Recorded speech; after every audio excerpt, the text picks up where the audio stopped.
All right, let's bring in Karol Markowicz, New York Post columnist and the author of the fine book, Stolen Youth. Karol, let's get your reaction to what happened today. It was a bit of a surprise. We do know that the water has been spilling over the dam, if you will, but it looked, for all intents and purposes, as though the dam would hold.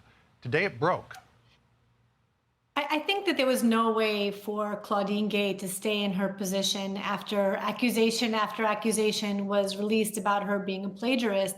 I am a columnist, lowly columnist, and I would be fired for just one of those accusations. So the fact that the university president at one of our top universities in the country plagiarized her large body of work is a real problem. And I knew that that would be what would ultimately end her tenure there. Unfortunately, I think it should have been the fact that Jewish students were left completely unprotected and that she couldn't simply answer that calling for the genocide of Jews violated Harvard speech codes. Representative Stefanik is exactly right that it was her congressional testimony that kicked all of this off. It should have been that congressional testimony where she floundered and couldn't give a real answer about what Jewish students could expect at Harvard.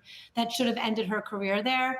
But plagiarism, is something that Harvard obviously can't accept at such a mass level. They tried to protect her as best they could, and she ran out of options here.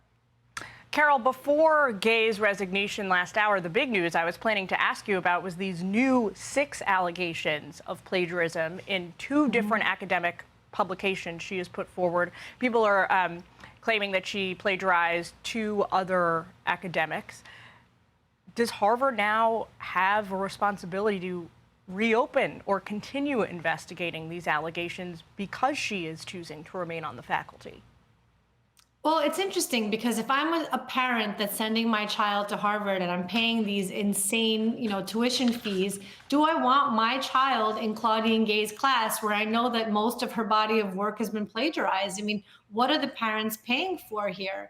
Absolutely, Harvard has some responsibility to the tuition-paying students to say that we've gone through, a real investigation of Claudine Gay's body of work and to show what their findings are.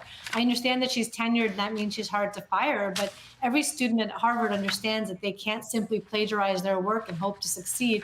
And I think that they should make an example of Claudine Gay and show Harvard students that they absolutely will not stand for that. Karol, in her resignation letter, she said in part that her tenure as president affirmed students' sense of belonging, their sense that Harvard welcomes people of talent and promise from every background imaginable. She said, when my brief presidency is remembered, I hope it will be seen as a moment of reawakening to the importance of striving to find our common humanity. When you look at what's happened on Harvard's campus in terms of the harassment of Jewish students, when you look at her answer to Elise Stefanik saying that calling for the genocide of Jews depends on the context in which the language was used.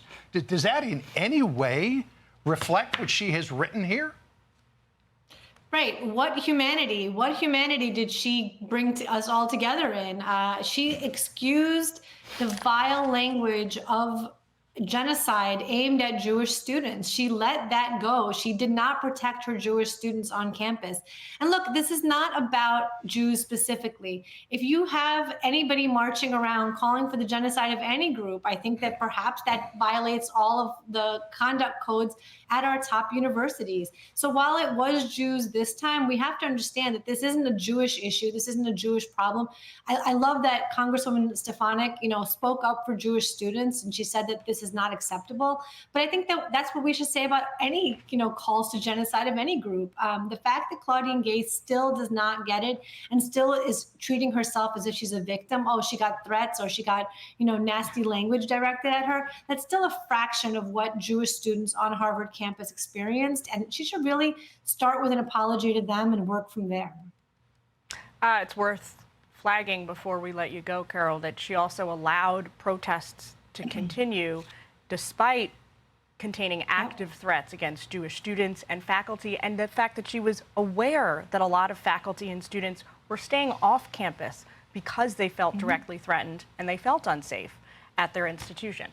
Karol, thanks for joining us with that breaking news. We got to leave it there. Hey, Sean Hannity here. Hey, click here to subscribe to Fox News YouTube page and catch our hottest interviews and most compelling analysis. You will not get it anywhere else.